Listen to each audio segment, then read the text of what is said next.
صدقہ کریں زکوٰۃ کے بعد. اللہ کے رسول کے بارے میں آتا ہے رمضان میں کالریح المرسلہ. رات کو کتنی ہوا تھی آپ نے دیکھی, ہر گھر میں پہنچی.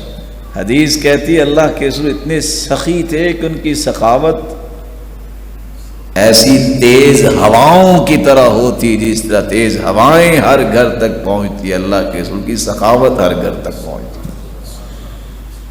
میں ایک چھوٹا سا پیکج آپ کے سامنے پیش کر دیتا ہوں. حدیث کہتی ہے جو بندہ صدقہ کرتا ہے نا 70 شیطانوں کے منہ بند ہو جاتے ہیں, 70 برائیوں کے دروازے بند ہو جاتے ہیں.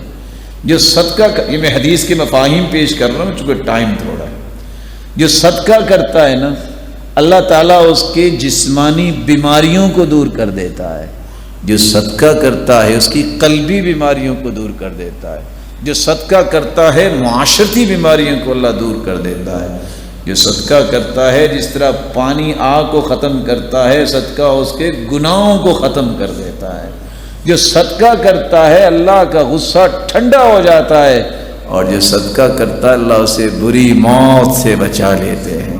جو صدقہ کرتا ہے اللہ اس کی قبر کو ٹھنڈا کرتا ہے, اور جو صدقہ کرتا ہے قیامت کے دن لوگ قبروں سے نکلیں گے. یہ جب نکلے گا نا تو یہ صدقہ اس کے سر پہ چھتری اور امبریلا بن جائے گا. جو صدقہ کرتا ہے وہ اللہ کے عرش کے سائے میں ہوگا, اور جو صدقہ کھجور جتنا کرتا ہے اللہ اسے پہاڑ بنا کے قیامت کے دن نام اعمال میں شامل کر دیں گے. اللہ ذوالجلال ہم سب کو توفیق سے نوازے. وآخر دعوانا الحمد